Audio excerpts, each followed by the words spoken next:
welcome to the January 5th meeting of the Glendale City Council. May we have a roll call, please? Council members Draymond. Here. Friedman. Here. Najarian. Here. Weaver. Here. Mayor Quintero. Here.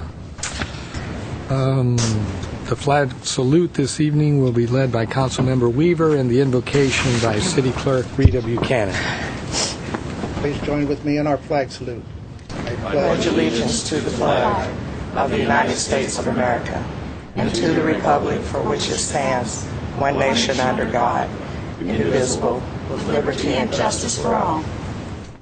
May we bow our heads, please.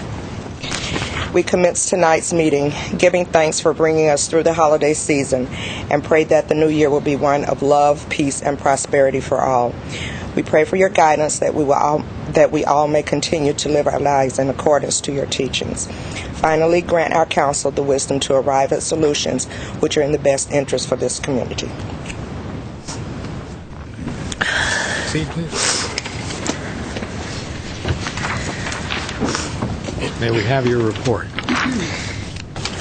The agenda for the January 5, 2010 regular meeting, of the Glendale City Council was posted on Thursday, December 31, 2009 on the bulletin board outside City Hall. Next, please. Item 3 are presentations and appointments. 3A is the agenda preview for the meetings of January 12, 2010. Mr. McFall. Thank you, Mayor Quintero and members of council, and first, Happy New Year to all of you. Starting with the second meeting of the year, January 12th, on neither the Housing Authority meeting nor the Redevelopment Agency meeting are there any specific action items. However, there is a special meeting at 2:30, and this will be for the Director of Community Development, for the Director of Community Planning. Will be presenting a report regarding the proposed residential window replacement design guidelines, a draft report, and possible enforcement options for properties with replacement in windows that are installed without a permit. That would be at 2:30. That evening at 6 o'clock in the council meeting, there are 3 action items. The first is the general manager of Glendale Water and Power with a proposed recycled water expansion plan. Next, the city manager and the city attorney will be presenting a report on the Ferguson Group contract. This is for the lobbyists, the federal lobbyists, with a recommendation for the Ferguson Group. And then lastly, there will be a hearing by the Director of Development Services regarding 820 South Maryland. All right. Thank you. Next, please. At item 3B, presentation of MTA by Council Member Najarian. Yes, Mr. Mayor, we'd like to take that item off calendar. All right. Take that off calendar. Next, please. Okay. Are there any council member or staff comments? Ms. Friedman. Yes, I would like to place into nomination the reappointment of Cynthia Vasquez for the Audit Committee. Okay, any other? Mr. Weaver. Yes, my colleagues indulge me a minute or two. As you know, we just had the Rose Parade, and on there I spent, my crews must have numbered around 600, mostly from students from our different schools in Glendale. Being there all the time as crew chief, I got to hear a lot of comments. And a lot of people watching the float being decorated were going in and telling the staff there, have you seen the Glendale float? That it was exquisite. I had one gentleman that came in that had worked different corporations, and he came in and said, this is the best man-made eagle I've ever seen. The head on the float, where it comes down when we see the pampas grass. The pampas grass is from Glendale, California. Therefore, it is not going to the landfill. Cut down a little. We also provided some other materials to the company decorating. The head alone took 4 of my best workers 2.5 days to do, just the head. So it's a monumental task when you do these floats. There's so much detail, and Glendale always has a very detailed float. We didn't win a prize this year, but while I'm speaking here tonight, and I'll be sending an email to all the students. You can't win every year. We've won 4 out of the last 6 years, and that's the way it played out. I found out 2 or 3 days before the New Year's that the Tournament of Roses had decided to showcase the Glendale float. We were the last in the parade, and that was done purposely by the Tournament of Roses for a patriotic theme. We had the Boy Scouts in front of us with over 300 Eagle Scouts, and they unfurled a large American flag. I was told by people who were there that we got a lot of applause, and the military that were there were standing up and saluting our float. So it was great coverage. I want the kids to know they should be very proud of what they did. And I asked them to put a short clip together that GC6 did. If you guys can roll it now, because it was in conjunction with the flyover by the Navy jets. It's the first, they said it was a once-in-a-lifetime event. The Navy does not, or Air Force, none do the missing man event in events like this. The past president of the tournament died in October. I believe he was Navy, and that's why they agreed to do it. There's the float. Right now it's sitting in front of the Alex Theater until, I think, 9 p.m. on Thursday, which time it'll go back to Pasadena and be torn down. Everything will be thrown away. So about 6,000 hours of effort to construct, and they'll tear it to shreds, which is, that's just the way it is. And there's the jets flying over was timed with our float at 9:55 a.m. And all the broadcast stations were told about this happening, and so it made it extra exciting for Glendale because we were playing a prominent role in the closing of the parade. The jets were coming over Glendale. I could look out my window and we saw the jets coming. There's our landfill up there. But it was nice. And we had one military man on there, and all the judges shook hands with him.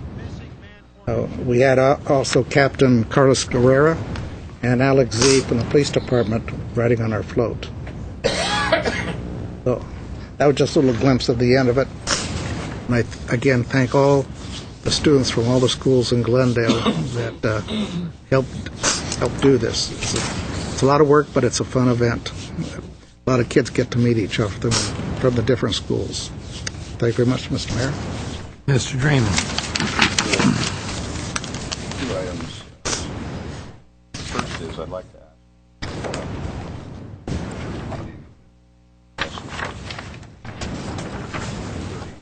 plus year, 31-year veteran of the police department who passed away recently. Many of you knew him. Thank you, Ms. Buchanan. Let me try that one again. I'd like to ask that we adjourn the meeting in memory of John Harrison, who was a longtime veteran of the Glendale Police Department who passed away recently, and I know many of you knew him, and many looking in, if you did not know him, certainly read about it in the newspaper.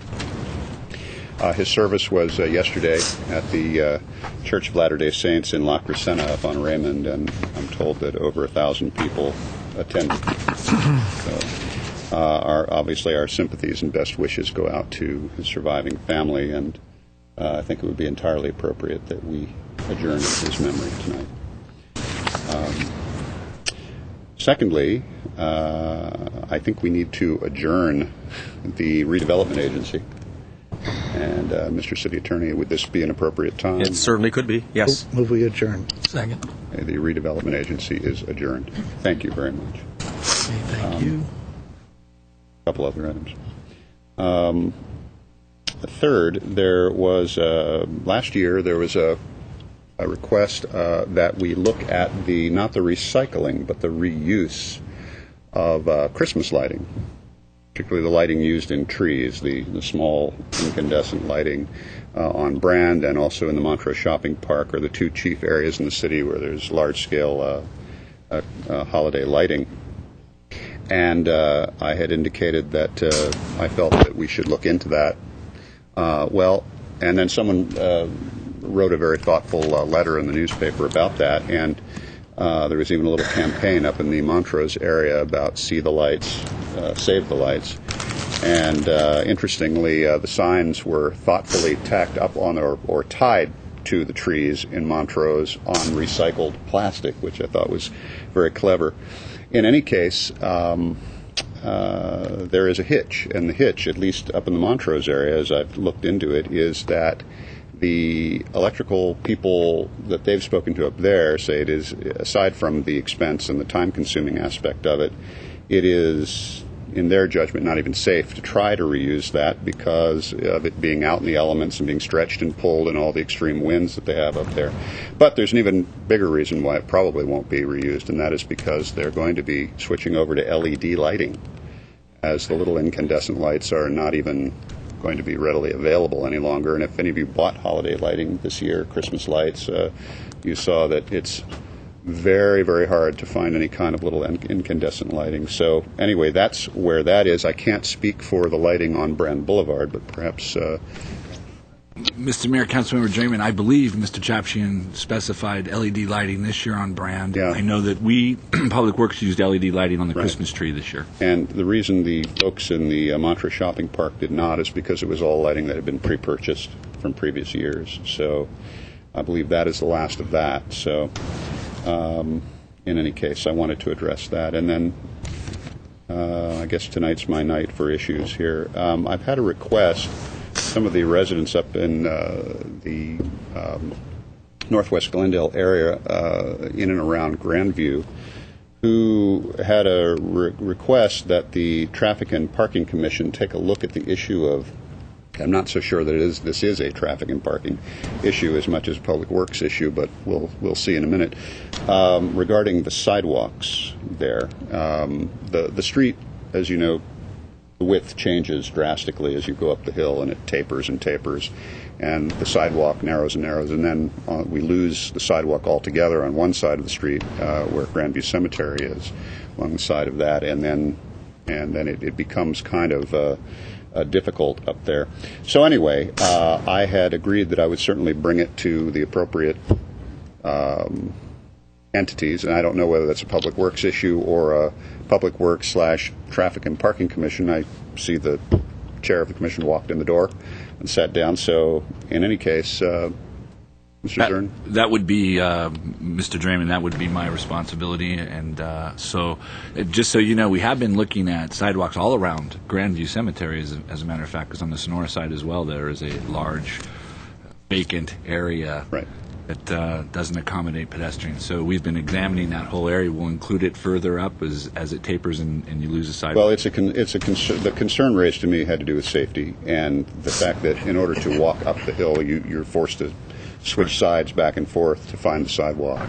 So, and that's as the street narrows. We'll look into that. And then lastly, you'll be happy to know this is a lastly, Mr. Mayor.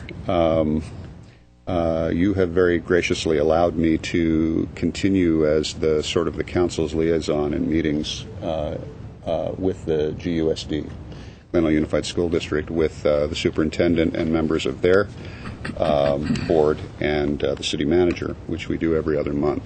And I just wanted to mention the fact that the GUSD, both president and vice president, Mary Boger and Greg Krikorian, along with the, at that time, I guess, deputy superintendent and Mr. Starbird and myself, had been looking at the idea of a joint program through GTV6 for students who are going to be studying broadcast journalism and so on, about having program time in our studios to learn the process of TV journalism, putting together a television program, and some of the sort of hands-on practical things that could be done as a joint venture between the schools. I wanted to just make sure that that is still proceeding in some way, and to bring it to my council colleagues' attention as to something that we might want to continue to explore. Good idea. Mr. Mayor, I forgot one thing. We have a limited number of Rose Float shirts with the design of the float on them, light blue. They'll be down in Parks and Recreation for sale in a day or two. They're only $5. And we have all sizes right now. If anybody interested out there that would like one, drop down there in that day or two at the Parks and Rec, and they'll be there. Thank you, Mr. Mayor. Thank you, Mr. Mayor. I'd like to let everyone know that tomorrow is Armenian Christmas, Orthodox Christmas, actually. That makes tonight Christmas Eve, and I'm going to beg to be excused from this meeting so I could attend a dinner with my family. Armenian Christmas, January 6th, Orthodox Christmas, January 6th, was the traditional date that Christmas was celebrated. In the early years of Christianity, they weren't sure how the religion was going to go, and some churches saw the opportunity to move the date of Christmas to a date which was celebrated as a pagan holiday, coinciding with the winter solstice. That was the Festival of Lights. And in order to keep Christianity going, they co-opted this pagan holiday date to be celebrated. Not all churches did that. The Orthodox churches obviously kept it at January 6th. So in case of anyone wants to know why do Armenians and Orthodox go to January 6th? Well, it was originally January 6th. And we're just stubborn, I guess. We don't like to change our positions very much. So I would wish everyone a very Merry Christmas, Shnor Havor Suptanunt, and may I be excused, Mr. Mayor? Not until I give the Western version of Christmas and why the date is December the 25th. Also known as the Epiphany, and there's right, the day of the there's some room Epiphany. for Yes, you may. There. I'm happy to see you go and spend some time with your family. Thank you very much. Okay, and well, for myself, just to wish everyone the holiday season started with Hanukkah, and then the Western Christian tradition of December 25th was celebrated, then the New Year, and finally the Orthodox Christmas. So a happy holiday season to everyone, and we're all back here willingly, all of us in really wonderful moods today. Happy to be back with our nose to the grindstone, and that includes the staff, I might add. Happy to be here today and working hard. But anyway, we have a lot to do for the remainder of the year, so we'll start with tonight's meeting.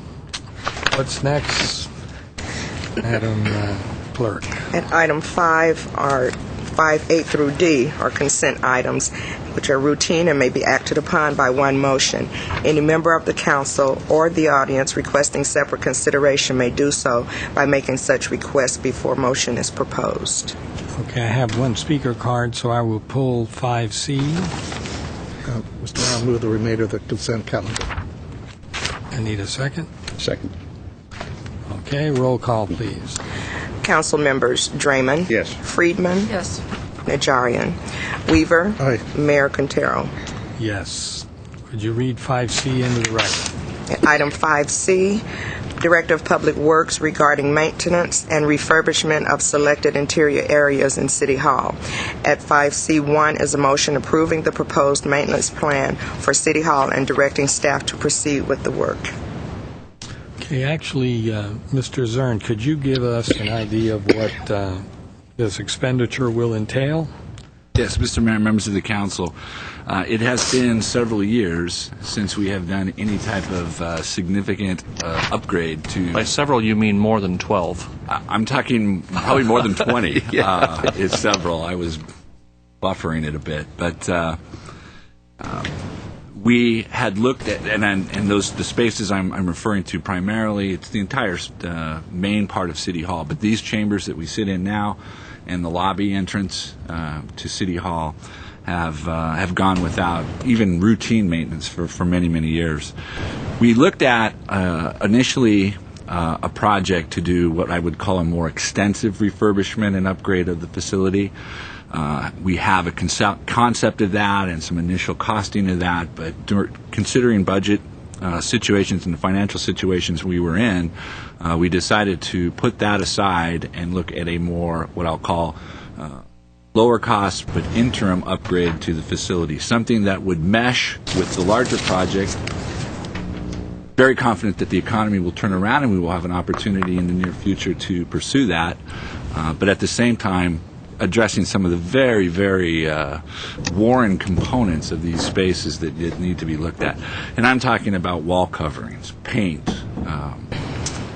wallpaper, carpet, window coverings, some of the lighting. The ceiling in this particular facility was, the manufacturer ceased making this about 15 years ago.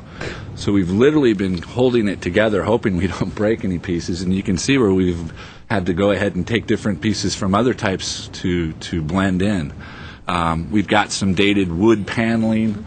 We wanted the opportunity to change the seating. This seating is quite dated and often requires extensive repairs. No parts. That seating is not manufactured anymore. Any of the repairs that we make to it are the ingenuity of our own staff. And just give it an overall upgrade, brighten it up, bring in some different color schemes, and just make it a little bit more pleasant environment, along with improving the surface treatments. And then again, hoping that in the very near future we'll be able to pursue the larger refurbishment project, which we feel is needed as well and is due this facility and the facility of this stature. And what's the total cost? The total cost for this particular phase of the project for both council chambers and the lobby is about $178,000. And the money's already been allocated? The money's budgeted. We're doing the majority of the work with our in-house staff. Very little of this is contracted out. We have quite a talented group of people. We'll be doing it on off hours and away from meeting times. And it'll take us approximately 2 to 3 months to complete both of the areas, depending on how many of the meetings we can move out of this facility to help accommodate our ability to work. Okay. I have one card, Margaret Hammond.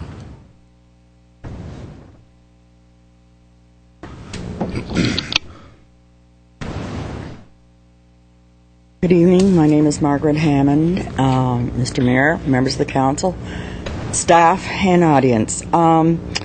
After listening to Mr. Zern, it sounds very feasible that we do need work on the building in the areas that he spoke of. And while the money, $175,000, $78,000, is not a humongous amount, I think we, again, and believe that he's using very wise decisions on what he's doing, that we need to remember that, it's like having cosmetic surgery when an old lady needs to have arterial work done on streets where there's potholes and other problems surrounding the city hall in downtown streets. I'm not saying that this work is not necessary. I'm just saying there is work on our streets where my car is going bumpity bang, and I try to avoid going on those streets since I don't want to have alignments on my car, on my new car. But I do think that, and I appreciate the fact that he has taken into account the economy and the fact that we do need to keep up our buildings. We can't let them become eyesores, but I'm just saying, with the economy, we do need to think of our streets and our potholes that need repairing too. Thank you very much. Mr. Starver. Just a quick editorial comment, Mr. Mayor. Bob McFall and I were comparing notes As a student at USC, project we had was to go out and attend some council meetings in a couple different communities. I chose Glendale, sat in this very same chambers. I don't think it's changed one iota since 1976. Frankly, we would like to do a lot more to our lobby and the council chambers in a way, frankly, more befitting the third largest community in Los Angeles County. You have dignitaries visiting here, we have business people visiting here, and frankly, my view is, personal view, that our lobby in this chambers doesn't bespeak the stature and status of a community like Glendale. However, recognizing the financial times that we're in, that project that we'd like to do is somewhere between $1 million and $2 million, frankly. We recognize we can't justify that kind of an investment at this time, but would like to come back to you at some point with plans for that because, frankly, it's time to invest some considerable money in these facilities. This is very much a cosmetic move to try and just fix some of the basic flaws, the rippled carpet downstairs, the peeling wallpaper, and the things that stand out and, frankly, don't speak well of Glendale and its stature. So, as Margaret says, you always have to make those balancing decisions between fixing streets and keeping up our facilities. This is very much a minimalist approach to try and maintain at least a modicum of good appearance of our city hall, where the public comes to address their government. Any comments? Mr. Drain. I can go back a little further than that. Sure you can. At least in 1975, huh? When my father used to bring me to meetings down here with the hope that some element of all of this would stick. Apparently something did, but in those days there wasn't even a dais here. It was just a sort of a collection of desks up here. And Margaret, you may be interested to know that in those days the whole operation was very different. Aside from the meetings, as you know, were in the afternoon, but even aside from that, when the public wanted to speak out there, I mean, they just raised their hand like you were in school, and sooner or later the mayor would call on the individuals to stand up in their seats and speak. Aside from the dais, though, not a lot has changed here. Not much. In any case, I think that what you're suggesting, Mr. Zern, is the way to go. It is not a major overhaul of the building, and I think we're all cognizant of the issues related to finances right now. However, when you have a city hall for the third largest city in the county, where everywhere on the carpet represents a slip and fall because there's more rippled carpet pulling up than there is flat surface, and when the wallpaper from the 70s is literally scotch taped together in certain areas to keep it from peeling up or just falling off, you begin to come to the conclusion that it is time. So there's no question. If anyone that wants to know, I plan to support this. Thank you, Mr.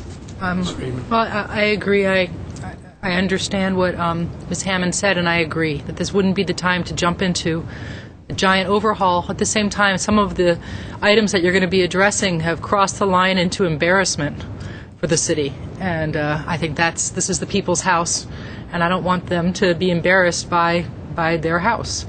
I do hope that I haven't seen the plans of exactly what's being proposed. I do hope that we don't cross that line into changing things that really are still functional and still in good shape. Even the paneling in here, I don't think is in the kind of disrepair that the carpet is. So we need to be selective about that and be wise about what we spend the money on. Okay, I was against the original allocation or budget, which I thought was just excessive, $975,000. I will go along with this because I think it's somewhat minimal in terms of what we plan to do, and some of the floor coverings and so forth are basically unsafe. So I will vote for it. Hopefully we'll get it done quickly, efficiently, especially if we use our own labor, our own carpenters and so forth. We should even bring it in under budget. Do I have a motion? So moved. Second. Roll call. Council members Draymond. Yes. Friedman. Yes. Weaver. Aye. Mayor Quintero. Yes. Next, please. At item 6 are oral communications. Discussion is limited to items not a part of this agenda. Each speaker is allowed 5 minutes. Council may question or respond to the speaker, but there will be no debate or decision. The city manager may refer the matter to the appropriate department for investigation and report. I have one Karin Haratunian.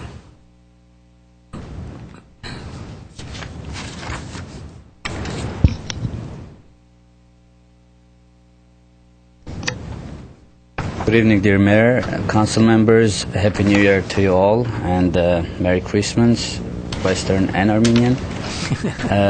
I'm very happy and proud to announce that we've been working tirelessly over the last month and a half to bring another professional boxing event to our city. It will be on a much larger scale this time around and on a much better quality. We will have live nationwide coverage on ESPN2. Our main event will feature former world champion fighting against a top 5 ranked fighter from Colombia. They will fight for the number 1 ranking of the world, and the winner will fight the world champion in the upcoming few months. Even though we had a very successful inaugural event on June 12, we have still had several meetings with Parks and Recreation Department, Fire and Police Departments, and have covered all relative aspects of our event. During our event, our meetings, we have also offered both the police and fire department considerable discounts if we can sell tickets to the members of those departments, as well as donating portions of those of the money that comes from those ticket sales to the funds of fallen firefighters or policemen of our city. I'm also happy to announce that our city is guaranteed to make more money this time around because we will rent the auditorium for an entire extra day for the ESPN crew to set up and the lighting personnel to set up. So that's even though that's more pressure on me, but it is good for our city. We have again our local talented fighters from Glendale and around Glendale. We have advertised it on ESPN as well as on Armenian and Russian local channels, on websites, on posters and business postcards. So it is going to be an excellent event, and I would like to invite you all to share a very proud moment when the announcers say live from Glendale, California, it's the season opener of Friday Night Fights. I hope to see you all January 8th. This coming Friday? This coming Friday. This coming Friday. Doors open at 5:30. First fight will begin at 6. We go live on ESPN2 at 7 o'clock. So hope to see you all there. Thank you. Thank you very much. One of these days we're going to have boxing on the dais. We'll have some amateur. Oh, we'll have some amateur. We've done that, remember? All right. Well, ESPN, that will be a national audience, no doubt about it, especially on a Friday night. Okay, next, please. Item 8A, General Manager of Glendale Water and Power regarding California State Ballot Petition 09-0015, the new two-thirds vote requirement for public electricity providers, initiative constitutional amendment. 8A1 is a resolution of opposition to California State Ballot Petition 09-0015. Mr. Starbird. Yes, I'll go to Glenn Steiger, General Manager of GWP. Glenn? Thank you. Mayor Quintero, members of the Glendale City Council.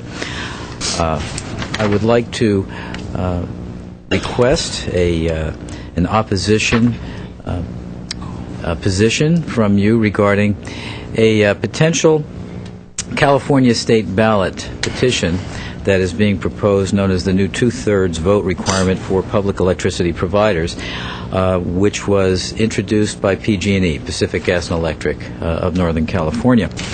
If passed, this particular petition would severely limit the ability of municipal electric utilities, such as Glendale, to extend its service both outside of its boundaries and if there were still customers served by other utilities inside their boundaries, as we do have here in Glendale, to those customers also. It would require a two-thirds vote rather than a simple majority. It would also require a two-thirds vote for a community choice aggregation, which is the ability of communities to aggregate their electricity purchases through their existing electric provider. So the ballot would have significant impacts on some utilities. It would severely limit the ability of new municipal utilities to be formulated in California. Mr. Weaver. Tell me this, because the report doesn't address it directly. Why does PG&E want this? How do they benefit out of this by limiting us? PG&E, interestingly, is the one investor-owned utility in the state that has been impacted by potential municipalization attempts over the last few years. Notably, the city of San Francisco, the city of Davis, have both attempted to municipalize, in other words, form municipal utilities similar to Glendale. Both of them, and there have been others, but both of those are in PG&E's territory. Should a municipalization be successful, clearly it impacts those utilities. It takes away that piece of their service territory. It impacts their profitability and so on. So they obviously have very much of a vested interest in seeing this passed. Also, I mentioned community choice aggregation. There are a number of communities that have considered and will consider over the next few years creating community choice aggregation, whereby the existing investor-owned utility continues to maintain the distribution infrastructure but loses its ability to provide energy to those customers, and PG&E would be impacted by that also. So that's why they have a vested interest. Well, and for me, I see municipally owned utilities, in other words, the city of Burbank and Glendale and Pasadena. If this passes, this would absolutely make it more difficult for us to buy alternative energy projects, be they in the desert of California, wind farms in the north, thermal energy, solar power, et cetera, et cetera. So I see this as a direct assault on our ability and our citizens' ability to purchase alternative energy plants as they come into the marketplace. So that's one of the reasons I'm against it. Sure. Mr. Weaver. An unrelated question. Yes. I heard rumors today that tomorrow in the news press there will be an article of interest to us. Is that true? And if it is, because it's related to your field. That is true. I'll just take 30 seconds to explain. We are very, very pleased at GWP to announce, and it will be announced, we announced it formally today through a press release, that as of December 30th, we were able to successfully conclude negotiations for the buyout of the Shoal Canyon landfill gas project. That has been closed and went into effect, as I said, as of the end of the year. That in and of itself does many, many good things for GWP in that it gives us the control of the landfill gas, it stabilizes pricing, and in this case also allows us to save minimally $9 million over the next 4 years. The potential is far greater than that. What it has done for us immediately is it has allowed us to drop our rates as of January 1st, so we've already put this into effect by 9%. So GWP's electric rates as of right now are 9% lower than they were December 31st. So it was a very, very successful conclusion to a contract that has served us well in terms of the landfill gas, but has also created overpricing for us, and we now have full control of that. So I'm very pleased to announce that. Thank you. Okay, any other comments? Well, just that it seems to me that this is very much an attack on public utilities by private enterprise. It's a way for them to try to stifle their competition by attacking a city asset. And I think we need to take it very seriously. And I'm absolutely in support of the resolution, and I urge people, if this does make it to the ballot, to not be fooled. This is not about voter choice. This is about taking away your choice by trying to damage your utility that you own for the benefit of private utilities. So I would urge everybody to vote against it if it does reach the ballot level. Thank you. And we will remind everybody at that time. Thank you. Okay, do I have a motion? Yes, I'll move 8A1. Second. Roll call. Councilmembers Draymond. Yes. Friedman. Yes. Weaver. Aye. Mayor Quintero. Yes. Next, please. At item 8B, Director of Community Planning regarding Monterey Road Echo Community Garden Annual Report. 8B1 is a motion to note and file the report.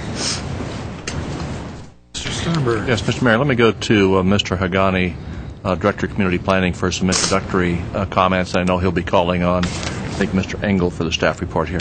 Hassan? Thank you, Mr. Mayor, members of the council. I've had the pleasure of working with Neighborhood Services only for a short time, but I have been watching with interest how the idea of community gardens came to the foreground from some idea in the zoning code up to reality in Glendale over the past 2 to 3 years, thanks largely to Mr. Draymond's energy and championing the idea. So it's been of an interest of mine since planning school, and I've been watching with great interest how it has become a reality in Glendale. With that, I'll ask Sam Engel to come and introduce the idea and the report. Thank you, Hassan. Mayor Quintero, members of the City Council. The operational agreement between the City of Glendale and the Los Angeles Community Garden Council requires that a report be made annually regarding the activities involving the Monterey Community Echo Garden. Following a summary of the activities that have been undertaken over the past 18 months to initiate and develop the garden representatives will actually present this report. Displayed on the screen during our part of the report, you're going to see photos, many of which reflect you as your participation in the garden activities over the past couple months. As Hassan said, early on in his tenure, Councilmember Draymond expressed interest in developing community gardens within Glendale's neighborhoods. With this in mind, the city entered into a partnership with a citizens group to identify and develop an underused parcel of public land to be used as a community garden, or an area where residents could grow their own fruits and vegetables. The Coalition for a Green Glendale recognized the need for such gardens in our community, but they also desired, if they were to be involved, to include an additional component, that of a demonstration garden for California-friendly landscaping. The lot at 870 Monterey Road was selected for this project, and the organizational work began in earnest. A design for the site was completed by Coalition member Guillaume Lemoine, and the Los Angeles Community Garden Council agreed to hold the master lease and provide liability insurance as required by the city. Glendale Clean and Beautiful, Inc., the nonprofit organization that supports beautification efforts in our community, agreed to serve as the fiscal agent for the operation of the garden, completing a partnership that made it possible to move forward with the garden. The Coalition for a Green Glendale, as would be with their charter, developed an austere budget to develop the garden, along with an aggressive timeline for implementation that was back-calendared from an anticipated spring 2009 first planting date. Meetings with neighborhood property owners were held, and their support was secured. A final site plan was approved, which included 23 garden plots buffered from the street by a demonstration landscape project. Construction of these garden plots began in January 2009. In November 2008, the first organizational meeting was held for interested gardeners. Ultimately, some 45 persons indicated an interest in securing a plot in the Monterey Garden. Using bylaws that they developed with the guidance of the people at Los Angeles Community Garden Council, the Coalition for a Green Glendale conducted a lottery for the spaces. As you will hear later on, this first group of gardeners quickly bonded into a community, helping each other, teaching each other, and ultimately the best part, sharing in each other's harvests. The first plots were planted in April, and as you know, started producing vegetables in June. Significant to this effort over the last year, in September, the governance of the garden itself transitioned from the oversight of our starting coalition, the Coalition for a Green Glendale, to a site council that's elected directly from the gardeners themselves. The gardeners have selected one of their own to serve as the garden manager and another member to serve as the administrative officer. This group now manages the operation of the garden pursuant to their bylaws with occasional guidance from neighborhood services staff. Glendale Clean and Beautiful, Inc. still receives, holds, and disperses funds on behalf of the garden for budgeted expense, the most significant of which is the water, because gardeners pay for the water that they use for the actual sustenance of their gardens. Speaking of water, the Monterey Garden is the first in California to use recycled water in gardens that produce edible produce.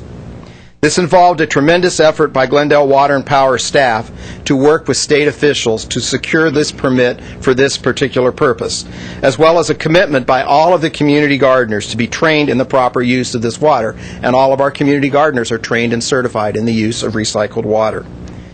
Following Glendale's example, other cities have now followed our lead. A more detailed listing of all of this work that I've just described for you and that has been completed over the past year is included in your staff report. At this point in time, I need to say that in terms of construction of the garden, we still have some work to do.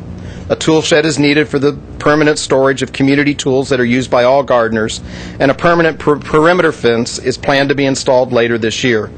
Walkways and educational features for the Echo Garden that are associated with that will be completed within the next 2 months. As I stand before you tonight, there are two people without whom this garden would not have happened. The first is Juan Gonzalez, who is our program supervisor in neighborhood services. And the second is our own master gardener, Jason Webb. It's a staff person that we happened to luck upon as this project came to us. He is a gardener himself and really has an understanding of community gardens. And without him, I don't think we would have been able to have the real understanding of what it takes to do this. On behalf of the Coalition for a Green Glendale, and also for the people that serve on Glendale Clean and Beautiful, I'd especially like to thank the City Council, and in particular Councilmember Draymond, who pushed for the development of this garden, and for your support for the first citizen-initiated community garden in our city, and ultimately for a healthier Glendale, which is the result of this. At the conclusion of tonight's report, we as staff are prepared to field questions and provide further information. But I think the highlight of the evening will be Hannah Maximova's report to you. She is the chairwoman, as she tells me, not the president, of the Monterey Garden Steering Committee, and she's here tonight to present her report to you as required by the lease agreement.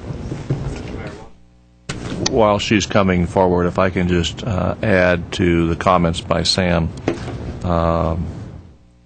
I think it's fair to say when the concept of a community garden first arose, there was, I guess the best way I could describe it is some skepticism and concern on the part of the staff based on our traditional experience with community gardens, frankly, which hadn't been all that positive that this would really work. And as Sam and Hassan both pointed out, like many things, it takes a champion.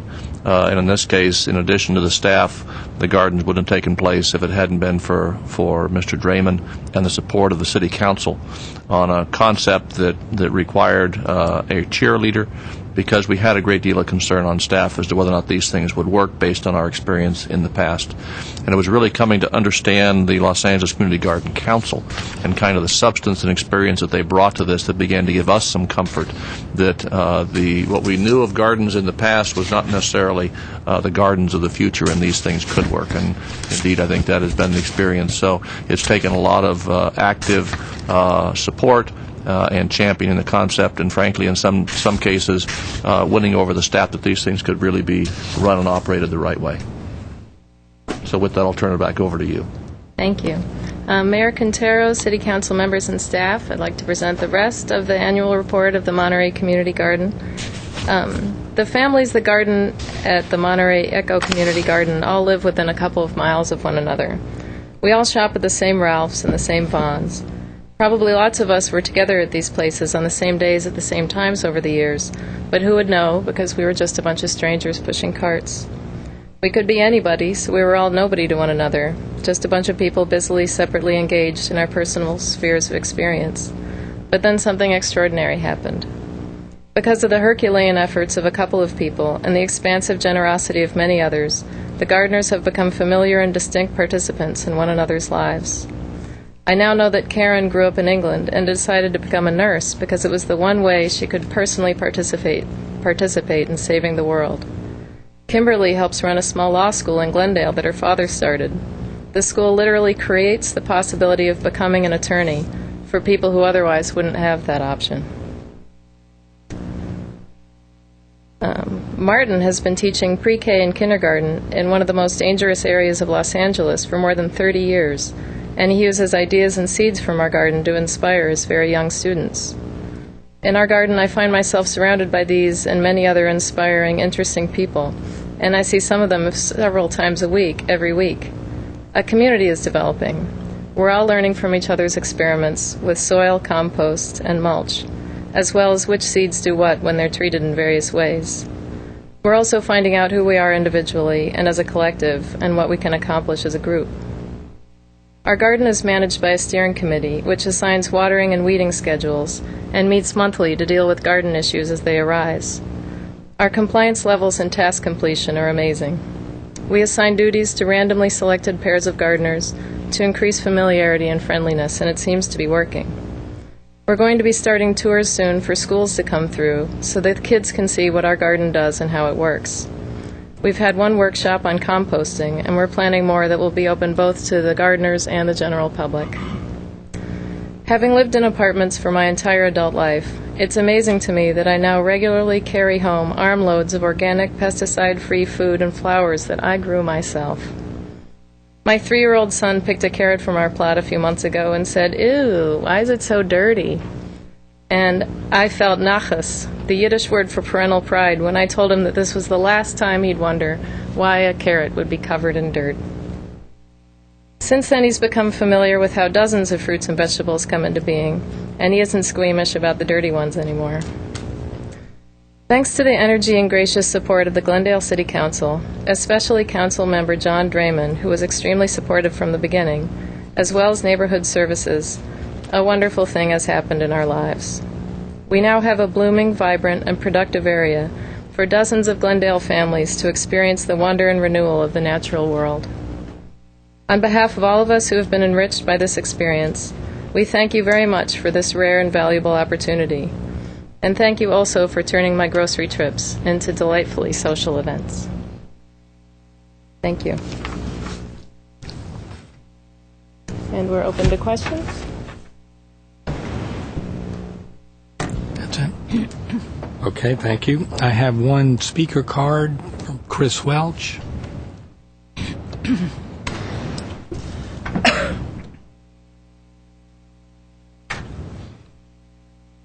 Good evening. Happy New Year. Chris Welch. I'm the president of the Adams Hill Neighborhood Association. And I just wanted to come up here and to say this was a great idea. And you did a great job, the City Council, Glendale Clean and Beautiful, and especially the neighbors for pulling all this together. I think it's a wonderful concept. And I really hope that, from what I read in the staff report, that you're considering expanding this. And I would encourage you to do that. Speaking not just as an Adams Hill resident, but as a resident of South Glendale, we live in the most densely populated part of the city and the most lacking in open space. And parks, little community gardens like this would be a great addition to our communities. And so I would encourage you to look into that, and particularly if it's possible. I don't know if it's feasible or legal, but if you could incorporate, the so-called unbuildable lots, ones that are too small or too steep. And I say so-called because they usually end up getting built on anyway through variances and merging with other parcels. But I think it would be a much better use of those kinds of parcels to make them into community gardens like this. So, again, thanks, kudos, and Happy New Year. Mr. Draymond. Well, thank you, Mr. Mayor. I, under the heading of coming to a neighborhood near you, Mr. Welsh, I certainly hope that's going to happen, and I know that my colleague, Councilmember Friedman, has been very interested in doing just that. I hope that as we move forward that we put together some kind of guidelines or list of priorities that deal with location geographically in the city, particularly in the south part of the city, and also location related to proximity to schools and apartments, densely populated areas where people don't have the opportunity to have a backyard to grow a carrot. I think that's important, and especially in a bad economy. It's very easy to feel powerless and that you have nothing that you can do to improve your own lot, so to speak. And this is a concrete way that people can grow something they can put on the table, or flowers they can cut and put in a bowl and brighten a day or feed a family. And so those are concrete ways that people can actually affect their own personal economies. So I cheer that as well. Hannah mentioned community building, and that's such an important issue. And to me, as a native of Glendale, that is something that always figures prominently into the work I try to do in this city. And certainly working together in a garden is a great way to create some community building. There were just incredible people to work with. The Coalition for Improving Glendale, in particular, someone, my colleague to the right of me certainly knows well, Guillaume Lemoine, who was absolutely dogmatic in making sure this happened, but happened in the right way, volunteering incredible amounts of time. There was no compensation. I mean, it was just a lot of hard work. The staff, of course, and my colleagues on the City Council, who really thought outside the box and decided to support this idea and make this project blossom. And I will be forever grateful to them, Mr. Weaver, Mr. Quintero, Mr. Najarian, and Mr. Yusefian, and now Ms. Friedman, who have all embraced this concept. So thank you, and thank you for doing such a great job out there. It's terrific. Comments, Ms. Friedman? Well, not to go on and be redundant, but this is such a great program. This is exactly the kind of thing that city councils all over the country should be doing, and more of them are doing it.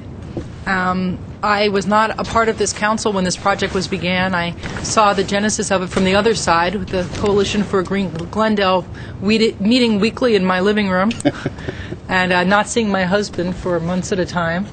But I did see, very much knew about the work of Mr. Draymond and how hard he pushed for this, and also Mr. Engel and his department, and how supportive everyone was. And so I want to thank all of them. This is so important for so many reasons, to give people who live in apartment buildings a chance to have their own piece of land, to show people that they can be stewards of their neighborhood, that they can hopefully be empowered by this to go and look around and look for other pieces of forgotten land and remnant parcels that aren't good enough for parks or large enough for parks or buildable, to convert. And hopefully people will see that and take it upon themselves to let us know. I think this kind of project works best when it works from the bottom up rather than from the top down. And this began from people noticing a piece of land and coming to the city. And even though we are out there looking around for other opportunities, I would certainly encourage anyone who's listening, who has an interest and knows of a piece of land in their neighborhood, to come forward. And I think that they'll find a very supportive council. I'm thrilled to see people who live in urban environments bringing a little bit of that balance of nature back into those urban environments, and that's what this is all about. And hopefully this is the beginning of undoing some of the damage that's been done through the development of the city over time, to try to reduce some of the concrete that's out there and replace it with living material. And it's very proud to drive past that every day and see what had been a blighted problem lot for the city turned into a beautiful garden that's a benefit to the people who use it and the people who live around it. So I thank the gardeners and everyone else. Thank you.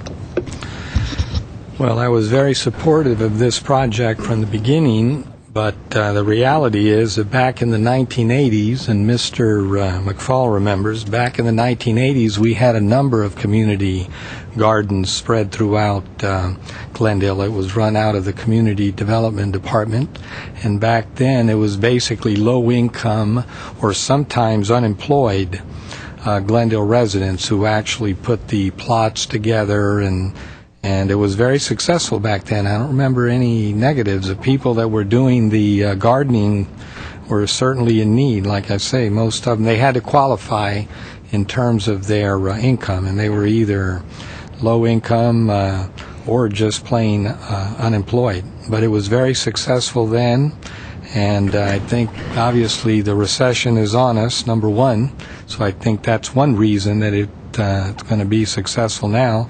But more than that, I think it's kind of a psychic plus. It's not just growing the garden for the family meal, but it's also the fact that you're interacting. You feel like you're doing something positive.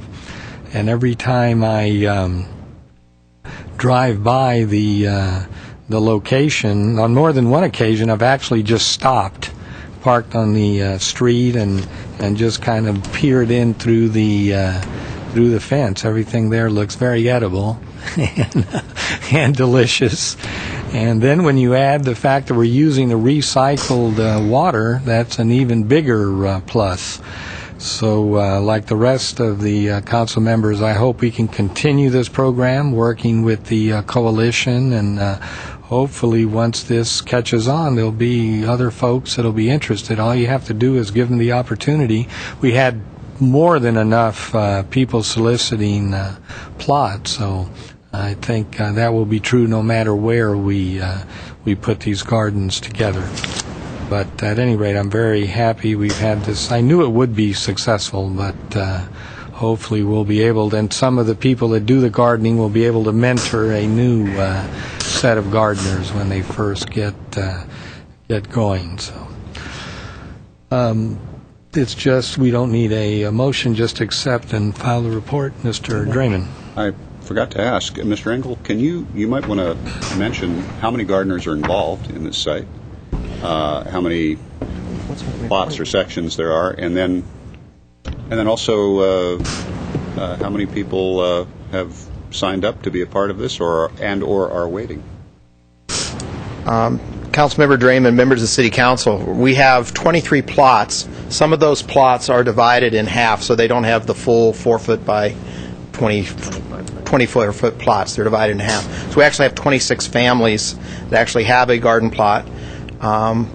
We have 45 people that originally signed up. So you minus out those 26 plus, and I want to point out the garden is self-governing. We had two, let me put this, non-responsive gardeners, which means they took a plot and ultimately didn't garden it. And so under Hannah's leadership, because it's self-governing, using the bylaws, they stepped in and said, all right, we have another 22 people on the waiting list. We need to move you out if you're not going to be able to do this. And that's what they did. With minimal involvement from the city, other than assisting them, saying, like, what's probably the best way to do this so that there's no hard feelings. But we have a waiting list for this garden to get in, and the group maintains it. It's now 40. We have 40 names, Hannah says, on the waiting list, which says that there is a need. Mr. Hagani and myself talked about this just yesterday in a meeting with our Parks and Recreation Department. As they bring forward the development plans for the Maryland Mini Park, one of the components on the Maryland Mini Park will be a portion dedicated to a community garden. As you know, Maryland Mini Park is in the heart of the southern portion of our city. There's an opportunity to do some really nice things in a very dense neighborhood with that. And that one, I think, will move forward fairly quickly once we get a park development plan on that. Now that we are a part of the community planning department, this is, as you mentioned and as Hannah mentioned, this is a community building process. So part of what we've got to do is explore how maybe we copy the Habitat for Humanity model, where some of our gardeners do some sweat equity in building the next garden and the next garden. I can't tell you now how that's going to work. we're as cognizant of the resource issues as you are, but we're also cognizant that we have 40 people on a waiting list without soliciting in other neighborhoods yet. Does that answer your question? It does, and I thank you. Quick question. Are we still considering using the parcel that's across the street from this garden and down the block that's city-owned? That was supposed to be site number 2 when we voted on this. Right. We actually have site number 2 is actually Councilmember Friedman, members of the City Council. Site number 2 is actually the Geneva lot. Work is underway with the redevelopment and housing department. I don't, Jim, I don't know how you keep up on it. The redevelopment and housing department, where we are partitioning off a portion. Speaking about the other lot on Monterey. I'm going to get to that one. Because I think, Councilmember Draymond, I think we're probably going to be able to deal with the Geneva lot first. Just to get it. It looks like it's going to be available first. And then partitioning off that part so that ultimately when that Habitat for Humanity project is built, there's a proximate location for a community garden, which would be about the same size in terms of square footage and number of garden plots available. So it'd be about 24 plots right next to where the future Habitat for Humanity project is. The second, or number 3, in terms of what's on our list to try and figure out how to do, would be the other lot on Monterey. That site has some issues with it in that it's got a flood control easement underneath it. It has soil that probably is not the best to grow anything on at this point. But that's similar to the lot we had on Monterey. We had to nurture that soil to get it to grow anything, and you guys have seen that when that's done, things bloom and blossom. I'm glad to hear you mention about Habitat and Geneva, because I do think that it's something that we should think about is trying to make this a suggested component of affordable housing projects, so that when people move into affordable housing that they have maybe an option of maybe a smaller plot. But that's something I think would be a great benefit to people in affordable housing. And we do absolutely have to think about the installation. I don't think that this model of how this garden was installed will work again in its form. To be blunt, the coalition did an amazing job. I don't think any of them anticipated the amount of physical labor that was going to be involved in building these raised planter beds and doing all the work that they did on the land. So some combination of guidance of people who want to have the plots with maybe, we need to come up with a way, whether it's city support or a group of volunteers that we have that's a larger pool. But I think we need to help out more next time. Otherwise we may not be able to get this done. Plus, the coalition members, several of them have gone off to college and graduate school, so they're not even going to be available to us in the future. Councilmember Friedman, members of the City Council, you've hit the nail on the head. What we have, though, is a great model and actually a great design that you can replicate and tweak, for lack of a better word, when you move it to other places. We know those 4-foot by 24 plots work, so you take that and plot those out. We also know that we have volunteers within the community. We say we need to have a work day and we need to build 10 plots today so that another group can come on and actually prepare those plots for planting. We're looking at all different ways to do that. Quite honestly, we've got to figure out how to pay for it, and that's a whole other discussion that we'll probably hear during budget time. Okay, thank you very much. Did I have a motion? I'll move. Yes. Roll call. It'd be one. Council members Draymond. Yes. Friedman. Yes. Weaver. Aye. Mayor Quintero. Yes. Next, please. Item 9A, Director of Community Planning regarding adoption of an urgency ordinance to amend Title I and Title 30 of the GMC in order to rectify miscellaneous recently amended code sections, case number PZ09-2009-006. Penalties for specific code violations, changing BZA to Planning Commission, and reauthorizing the Commission to hear use variance applications. At 9A1 is an urgency ordinance for introduction. Mr. Starbird. Yes, to Mr. Hagani. Yes, thank you, Mr. Mayor, members of the council. This is simply to correct an error an administrative error that in the last version of a code amendment, staff did not have the latest version of the code and inadvertently reversed some of the code amendments that you had already made, and this will simply correct that, and there's no new policy discussion that's necessary. All of these changes are the changes you've already made to the code. We're just making sure the code reflects those. And Chris Bagdikian is here to discuss any parts of the details if you'd like. I believe this was the only error you committed in 2009. It's a fresh slate. The whole year is ahead of us now. It's a fresh slate now for 2010. I'll own up to that. Mr. Mayor, it's a hearing, so you need to open it. All right, I'll open the public hearing. I don't have any cards. I'll close the public hearing, and I need someone to introduce the ordinance. I'll introduce the ordinance at 9A1. Second. Okay, the ordinance is... No, it's just an order for introduction. The ordinance has been introduced. Next, please. Is there any new business? We have to go back to oral communications. Okay. Oral communications.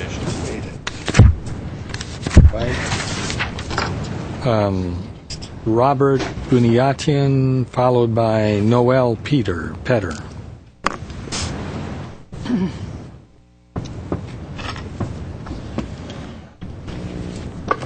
Good evening, Mr. Mayor and council members. I guess I'm going to be the contrarian today since you were all talking about parks, and I'm going to try to go a little bit in a different direction here. While I was on vacation during Christmas from work, I did some reading, and one of the projects that I came to was the Pacific Pool Park, the proposed Pacific Pool Park. I think if I read correctly, the cost of this was about $6 million. While I was noticing this, there was two questions that came to my mind. One is, why is the city of Glendale in the business of community recreation? And the second, which was, I think, a better question than this, is how do we really know that the demand is there for people for a facility like this? Now, I'm only using Pacific Pool Park as an example, but it's for really a general case.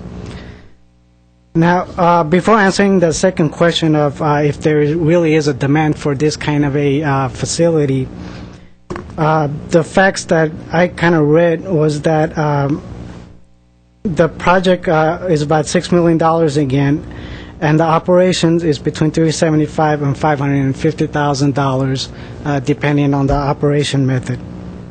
As I was reading to the city report, I came up to a quote that kind of interested me. And quoting, it said, there are various interim options, perhaps even a combination, to fund the pool operation since the revenue generated will be a fraction of the cost to operate at approximately $375,000 for summer-only operation and $550,000 for extended summer operation. Well, that kind of caught my interest because then that just means the project, really, the pool is going to be running on a negative profit, basically losing money. But let's assume that the project is neutral in money, or that it even makes money. Then what is wrong about this project? The answer to this question is pretty simple. It is paid for by someone else's money. And spending someone else's money on still another person, which is what this project is one of the most inefficient manners of expenditures for government. Now back to the question of how do we know if people really want this project? There is only one way that we would know that the project like this is demanded by the public. The only way to know this is for a private entity to build and operate this with privately raised capital. The privately owned Pacific Park Pool could operate it as a charity where it won't charge anything to the customers. It could operate it so that they would just break even, or it could be a for-profit park. If the park fails, then it is because the demand wasn't there for a park like this. If it succeeds and makes profit, then the owner knows that he made the right choice. Of course, the park that is owned by the city will probably be used a lot. but it would be because it is being subsidized. And economic logic has it that anything subsidized will be used a lot. Just generally because no one is directly being charged for it, it's all an indirect and increment cost. The portion of the public that uses the park, again, is only charged a partial cost for using the park. But all residents of Glendale, either directly or indirectly, end up paying for the park whether they use it or not. If this reasoning is taken a little further, then this means that the poorest of the poor in Glendale subsidize for the recreational activities for every economic class residents that use the park. In other words, this kind of expenditure becomes one of the most punishing and hidden forms of regressive taxes on people who can least afford to pay it. The park and the employees of the park will become a tangible thing. Residents will see the activities, the people that work for it, and the utilization of the park. So while I guess what I'm trying to say over here is that the park is visible and everybody is happy that the park is over there, but in essence, it is not a direct cost to them. However, to build this park, capital had to be diverted from some other productive entity to an entity that essentially becomes inefficient. Well, what's the consequences of this?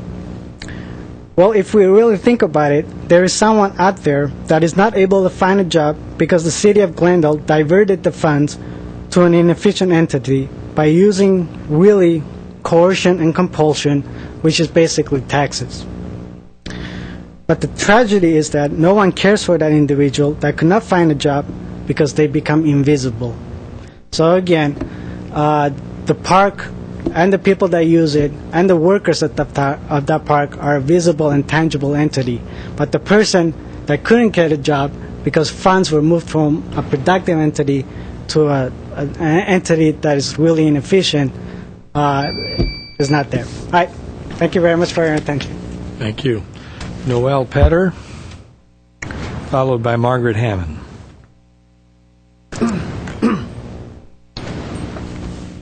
Mayor Quintero, council members, my name is Noel Petter. I have lived in Glendale for about 60 years, almost all my life, and have lived in the same house for about 45 of it.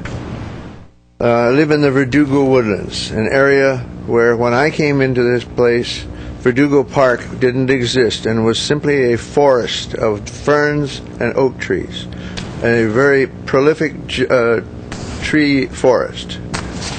And the canyon above it and around it developed the same way. And in the earlier years, some of these trees were removed for residential properties. But where I am, in just a little bit above the Verdugo Park, an awful lot of them are still there. When I was trying to save water, save myself the cost of maintenance, and to also beautify Glendale, I'll go into that later, I decided that I should try AstroTurf, or imitation turf. And I explored it and found at least one company called Your Turf who does not use nylon and who uses, in other words, is a lead-free base. I believe there could be more of them. I don't know the details of the others. But I selected this company, and I had them install artificial turf in my backyard. Previous to that, I had installed it in the parkway with a permission from the city street department, whatever that's called. Now I have found that my front yard is the same problem again. In the parkway there were so many tree roots that the grass could not live. I planted it, I replanted it, I watered the heck out of it. It would not grow. And it was a kind of a dirt patch with a spot or two of weeds here and there. Now my front lawn has become that way, and I finally gave up because, first of all, I would get in a problem if I used too much water, and I would be cheating everybody else. So I just quit watering it, I had a company come in, the same company that did the backyard. It's this Your Turf company, if any of you have heard of them. And they put in the backyard once, so I had them start the front yard. About 2 weeks ago, when they had already bladed off nearly all of the grass on the property, and of course they've disturbed some electrical lines which we are having to rebuild, and got pretty near ready to put the turf in. Then along comes somebody from the Neighborhood Services Department. I wasn't there at the moment, but he stopped the crew that were working there. He then sent the police to make sure that they left and departed the area, the premises, which meant there was a big mound of leftover shredded up grass in the street and a big mound of gravel, which they had to get off the street immediately, so they dumped the gravel on the yard and took the grass away. Subsequently, I've been getting them to take the gravel out. But this is an eyesore. The yard was an eyesore before, except for plants around the edge. Glendale is so concerned with beauty, and my place is not beauty anymore. It needs something that is durable, that will last, that will not consume an excessive amount of water. The soil is very porous. There's a water table deep underneath, which the trees live on, but the grass can't reach more than about 2 inches down. And most of it was getting weed seed in it. So I wanted to make the place look nice for the neighborhood. There's one other place I just read in the newspaper that had put this in on their front yard and was then forced to tear it out. I'll have nearly $20,000 in money to put in this project by the time I am done, if I get the artificial turf, and almost as much again to put in regular real turf. Somebody in the city told me that as trees convert carbon dioxide into oxygen, they felt grass would be the same thing, and eliminating grass was not good. However, there are many homes with non-grass front yards that have cactus, that have pavings. There's no grass going down Brand Boulevard, yet there's still plenty of vehicles and things like that. So I feel that I'm doing the city a service, and I'm doing myself a service by having a nice-looking yard that doesn't require a lot of work. And the experience I've had for about 5 years confirms that it's not a lot of work.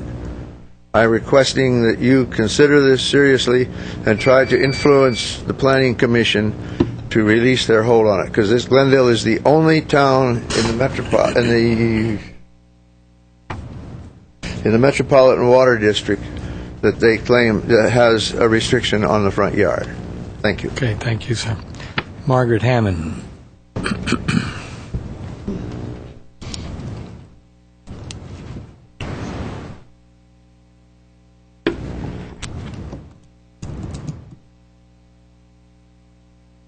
Good evening again, Mayor and members of the council, staff, and audience. My name is Margaret Hammond. I'm back on my favorite subject again, which is the large or the bulky item pickup. I want to give that number again because, of course, over the holidays, with people purchasing new furniture, new so forth and so on, they dump the old stuff, and there it is. And the number is 1-818-548-3916. And I had a personal experience that came up over the holidays. A tenant moved out and just decided to dump a whole bunch of stuff on the front of the apartment house where I am. Now, I did not know they were moving. And I went over there to show another apartment, and there was this huge mound of furniture and stuff. And at any rate, when I spoke to the tenant, I said, well, hello, why aren't you going to call? You can't leave that there. I have people coming to look at the property. And my neighbors called me and said, Margaret, I don't know if you know. And yeah, I do. As it happened, I called that my favorite number, 818-548-3916. And I don't know how many of you have called it, get a recording. It goes on and tells you all about what you can't put in your recycle, this or that or the other. And finally I said, I just want to talk to somebody about this mound of stuff. And I spoke to a gentleman named Dave. I know several of the people in that department, of course, and told him my problem. And he said, okay, Margaret, we do have a truck, and it'll be going out in that direction. Now, this was on Monday morning. I called him. And by golly, I was over there today, and it was gone. So anybody that wants to call for these bulky item pickups, I tell you, it's worthwhile if you want to keep your neighborhood looking good. And my neighbors came and thanked me. They said, we thank you for that because, it looks terrible and it pulls down the neighborhood. So I do want to mention that, and that it's a wonderful service, and please use it. It does help to keep our city as a prime city. Over New Year's, I did not go out of town. I was supposed to go to a posh New Year's party down in Lake Forest, but I decided because of personal reasons, a death in the family, that I could not leave the city, and so therefore I stayed. And New Year's Eve, a friend of mine, Lenore, and a friend of hers, said, hey, what are you doing? I said, oh, I don't know at this point. This is about 4 o'clock on New Year's Eve. She said, well, we're going over to work at the homeless shelter on Colorado. And I said, oh, how did you get there? Because I had thought about volunteering. Anyway, we went. And if none of you have been there or have done this, it is worthwhile doing. I went in and sat by the young lady who was taking people in. One at a time they come in. And you sit there, and I had done many, many years ago in downtown L.A., with Midnight Mission and places, Rescue Mission, but hadn't done it. And when people come in the door one at a time, and they're carrying our City of Glendale green bags with all their belongings, one in each hand, and put down their name and then sign their name and are given a little piece of blue paper to go and get their bedding. As I walked into the room, there were like 200 beds in the armory in this large room. And so then they go and get their bedding. They claim their bed and put their things under the bed, under the army cots, and so forth. And then at 7 o'clock, we served them dinner that was brought in by the Rescue Mission in, the big pans and so forth, because it's a small kitchen in the armory, and serve them dinner on paper plates. You give them, it was corn and spaghetti and whatever, all put on the plate, and they all were very grateful for it, enjoyed it, and it was really something to share. That you think, hey, there but for the grace of God go I. And I know we say, well, we worked hard and we did that, but there were a couple people there who looked quite well dressed and what they had done, they had lost their jobs, lost their apartments, and as a matter of fact, came up and commented to Lenore and I that they had seen us here at City Council, and he said, that was before I lost my apartment. I lost my job, and then I lost my apartment. So, it's a good thing to have that cold weather place for them to go, armory, the shelter. It really is. And I think that, and to serve them a hot meal. I think they were very grateful, and that the city has done a good thing by offering. And there were like 120 people, and there can be, I think, up to 200. There's 200 beds, and they say that quite often they are at capacity. So I want to share that, and that I think that we do have a good heart in our city to take care of people. Thank you. Thank you, Margaret. Ruslan Buryakov.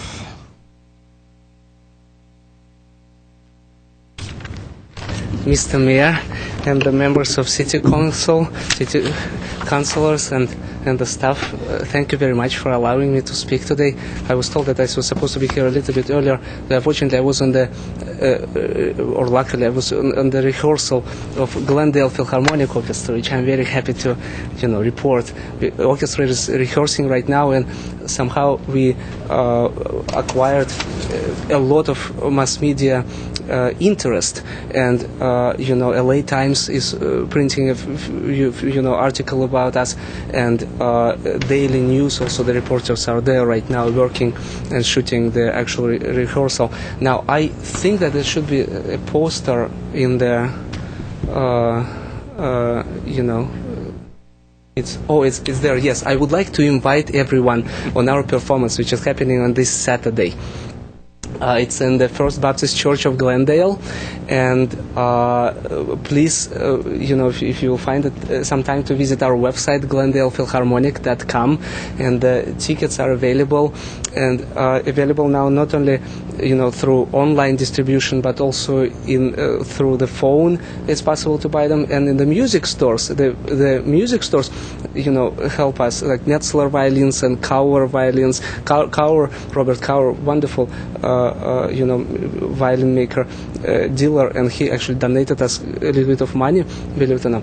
And I would like to invite you and everybody on this particular performance. It's going to be truly interesting. The program is incredible, and the conductor today told me that he was extremely surprised with the quality of work which this team of musicians presented to him today. What else to say? I mean, I consider it as a miracle, because in this kind of economy, and within basically 2 months, we built an orchestra. Now, I would like to use this chance. I'm not sure how appropriate it is. If it's inappropriate, I apologize in advance. But Ms. Friedman, the Dana Bartholomew, he's a reporter from Daily News, who's very anxious to speak with you, and he told me that he actually called you a few times, and he was very, he was asking me to ask you to give him a call, please, because he was, So everyone, please come. Extremely interesting program, world premiere of concerto for 2 cellos, and even Korean television is making a report about us, believe it or not. I don't know what else to say, to be honest, except that I myself overwhelmed with everything what's happening. Very surprising. A few months ago, somebody would tell me that I would be announced as a founder of Glendale Philharmonic Orchestra. I probably would laugh. But it did happen. So I think miracles do happen in our world somehow. I hope that this performance will start a series of the performances in First Baptist Church of Glendale, which is on Wilson and Louise Street, right behind Alex Theater. By the way, parking is available around the church. It's only $5. What else to say? Yeah, and we are starting concert series there, which will be called Positive Motions Concert Series. And every other performance of concert series is planned as a concert of Glendale Philharmonic. So this inaugural concert on this Saturday at 7:30, and tickets $15, $20, $25, and $50. By the way, we give substantial discount to the students of Glendale High School. And I hope that our effort and enthusiasm of musicians will bring a lot of positive emotions into our wonderful society, and that people will like it. But today on the rehearsal was truly, truly unbelievable. The feeling in the hall and the feeling on the stage, this moment of true inspiration and true creativity, which I hope we will, pass to our listeners on this Saturday. Yeah. Okay, thank you very much. You're welcome. Thank you. Are there any comments, Mr. Raymond? Yes. Well, I might as well start there. And Mr. Birikov, share with the audience the date. The date is January 9th. Right, and the time? 7:30. It's 7:30 in the evening, obviously. And the ticket price? Yes, it is $15, the balcony, $20, $25, and $50. The acoustics in the venue, in the sanctuary. Listen, we have to move it on. Oh, yeah, I'm terribly sorry, yeah. But suffice to say that the acoustics in that facility are amazing. Just amazing. So I can almost bet you'll see some of us there. So. Thank you very much. In fact, I brought here 2 envelopes already, with requested, tickets. So I hope that after the meeting I'll have a chance to pass them. And more than welcome. Please come. It's guaranteed will be a lot of fun. If you will let me, just one little teeny thing. It is a new thing for Los Angeles and for California in general for this kind of performances. In the booklet of the performance, there will be a list of the program, with the pieces of the program, and the audience, the people who will be in the hall, will get to vote and to express their opinion about the actual music which they hear, and we will collect that information later on and definitely study and will take for serious consideration. This will be a very, very interesting experience, I believe. Okay, thank you very much. Thank you very much. We're going to have boxing on Friday night and the concert. We have the full range of culture here in Glendale. Maybe we can get some of the boxers to show for the... Gladly. I'm sure it will inspire them for future fights.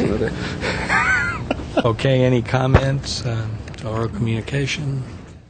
New business? I have just a few comments. First, I will be at the Symphony Saturday night, so thank you very much. Thank you. It's okay. Thanks. Thank you. And then for the gentleman who came to speak about the artificial turf, first, I sympathize with your frustration.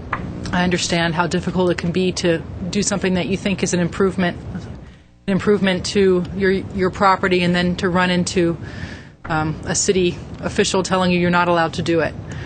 We've had people who've had those kinds of issues on a myriad of projects, and I do recommend for anyone at home who's thinking about any sort of home improvement to be sure that, despite what your contractor may tell you, that you're sure that whatever you're doing is permitted and that you have the right permits, whether it's a window replacement or replacing your front yard with concrete, which we've had people try to do to save water, and anything else. But the artificial turf discussion is a complicated issue. It's not a type of issue that I think any of us could really interject at this point with the normal process that it's going through with Planning Commission and coming back to Council. You mentioned lead that's in some of the products, and that's only one of many issues that we have to deal with. So as much as I appreciate your frustration, I'm afraid that due to the complexity of the issue, I don't think that you're going to be able to get that kind of immediate relief or answer. You will get it at some point, hopefully not in the too distant future, but there are a number of unanswered questions, and really the process that you're going through is no different from anyone else who wants to remove the amount of live planting that our code currently allows. So that's all I can... It's not an agendized item, so we can't have a discussion about it tonight, but I didn't want you to go away without at least some answer from us or response. I just wanted we're not allowed to have these... We're not allowed to have these discussions, sir. I'm sorry, you have to sit down. We'll talk to you after the meeting's over. You can talk to the staff also. Any other comments? We have new business. I would like to move that the city attorney be and is hereby authorized to institute legal action against property owners and tenants to obtain a temporary restraining order, preliminary and permanent injunction, and abate a nuisance in the city of Glendale, including the assessment of all costs against the property and or owner. The city attorney is authorized to incur all necessary expenses in connection with the prosecution of the legal action. The name of the case and defendants will be discussed once said action is formally commenced, unless to do so would jeopardize the service of process. Second. Roll call. Council members Draymond. Yes. Friedman. Yes. Weaver. Aye. Mayor Quintero. Yes. There was another new business item that Jarian was going to read. Oh. You want me to? I will move that the city attorney be and hereby is authorized to enter into a retainer agreement with William Marcunia, Esquire of Rutten and Tucker, LLP, to represent the interests of the city of Glendale in connection with a lawsuit against the city by Marcus Cable Associates, LLC, doing business as Charter Communications. The retainer agreement shall, in addition to other provisions, contain a fee cap and an estimated budget for the handling of said matter. Second. Roll call. Council members Draymond, Yes. Friedman, Yes. Weaver, Mayor Quintero. Yes. Have a motion to adjourn. So moved. We are adjourned.